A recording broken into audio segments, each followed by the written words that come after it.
Big Ten Conference, which was soon to have, 16 or 18? I don't even remember how many damn teams. All the football teams. They're about to have a lot of football teams, and they announced that they have a new 7-year media rights deal with CBS, Fox, and NBC that begins next year on July 1st and runs through the 2029-2030 season. So this multi-platform agreement, largest in collegiate history, and it's the approximate value is $1.2 billion with the B annually. Oh boy, yeah. As you mentioned, Fox, CBS, NBC, Peacock, and FS1 for 7 years, beginning July 1st, 2023, running through June 30th, 2030.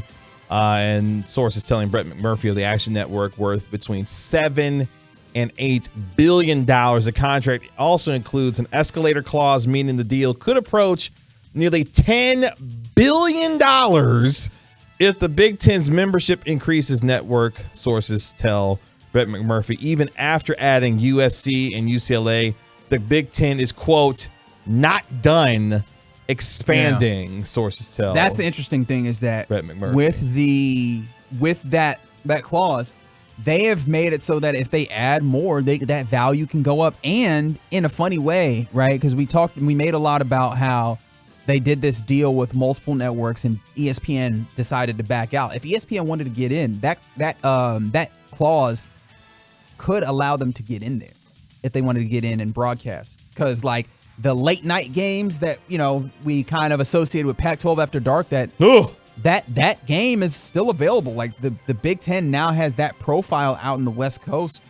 They could also still be in that window of games. So like, what's interesting about this is we talk about how the SEC, a couple of seasons ago, they kind of focused in on exclusively ESPN for a very long deal.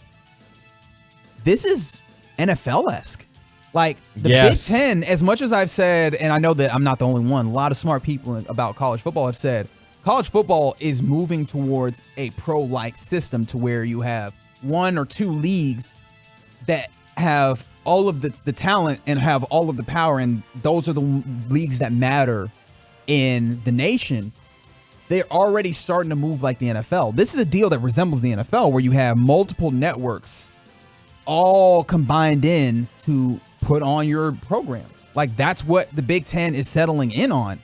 And they've also made it so that they're going to be able to dip back in. Like this is the interesting thing. This is a 7-year deal. Before the SEC will be able to get in and get their next deal, because this is almost like the market when we talk about, NFL players, or when we talk about CBAs. Like the next time it comes back around, there's going to be more money available. Believe you me. Before the ESPN can even get back to, or sorry, not ESPN, before the SEC can get back to the table, the Big Ten will have already settled their next media rights deal for a whole bunch of money as well. So like, this is really interesting. The Big Ten has done a really great job of making sure they monetize this. And when it comes down to it, that's the metric that matters here is money. The Action Network reported that the Big Ten would expand beyond 16 schools and was targeting Notre Dame along with Oregon, Washington, Stanford, and Cal from the Pac-12. Those plans have not changed, sources tell Brett McMurphy of the Action Network. Regardless of whether Notre Dame joins the Big Ten or remains independent, the league still wants to add more Pac-12 schools to help reduce potential travel concerns for USC and UCLA from the 469.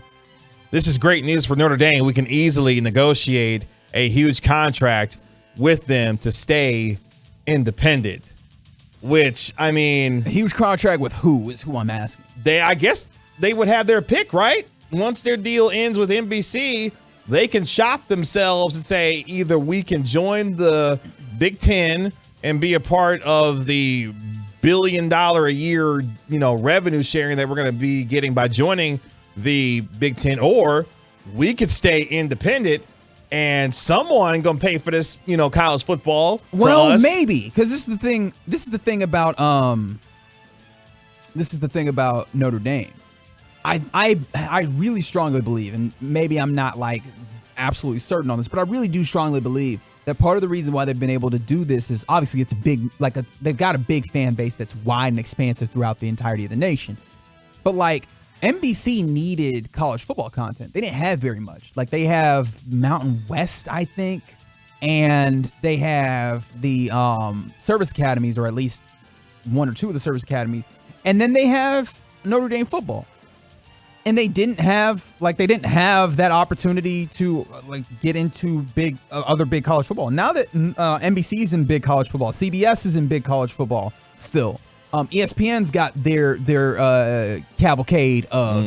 I don't know that there's a network that's like, yo, we need it so much that we're going to shell out a whole bunch. Maybe this is just set the terms, and like Notre Dame can go out there and get this package of a media deal. I just don't know that that's necessarily the case. I think that they might become less of a commodity individually just because they're there. I don't know, man, because Notre Dame is a big brand. It is a national brand, and any network that could exclusively have Notre Dame football on its network, they're going to get a ton of eyeballs, especially if Notre Dame somehow messes around and gets good again. Like actually good again for a sustained amount of time. I don't think any of these networks are hurting for inventory. So I think that's the thing, right? Like this is in some ways, and I hate to oversimplify economics sometimes, because sometimes we do that and we're like, yo, I took macroeconomics, right? Like everybody did. I get it. But this might be very basic supply and demand. Like demand might be lesser simply because all these other networks already have a bite of inventory when it comes to college football. I don't know that there's anyone that's like, we need inventory so bad that we'll give you more just based off of you being Notre Dame. So again, I could easily be wrong. I'm not like a TV executive or anything. Because I don't think it's necessarily about, the inventory they already currently have. It's about being greedy.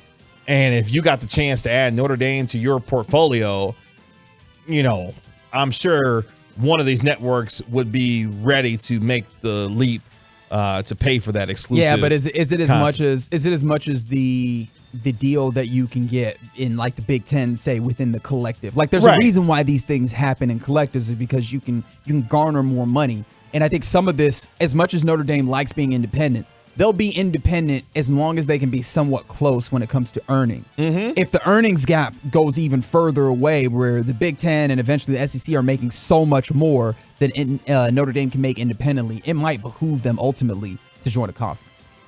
On Thursday, the Big Ten announces media rights agreement, which includes splitting its football conference title games between Fox, who will have it in 23, 25, 27, and 29. CBS will have it in 24 and 28, and NBC will have it in 26. The fact that CBS is jumping into the Big Ten fray when they already have the SEC.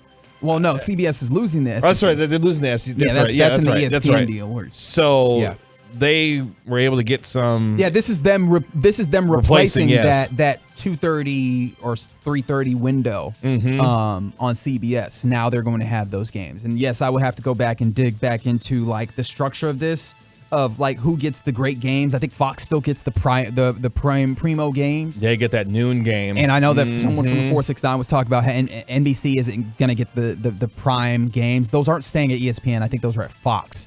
But so maybe NBC would still be in the place where they feel like Notre Dame will give them more prime games, I guess. I just don't know how coveted those end up. And maybe ultimately I'm wrong and they are still coveted. I just have that concern. But yeah, that's a reminder that college football has always been professional sports, and we're getting closer, especially as this money gets so much bigger, to somebody asking, so again, why is the labor force not seeing any pay them kids, man? Pay them. Y'all didn't think I was going to talk about college football and money and not say that. Pay them, period. I don't care about this NIL money, man. Pay them the money they deserve based on the product they putting out there on the field. It's enough of it. It's plenty to go around. There is enough of it. Plenty to go around.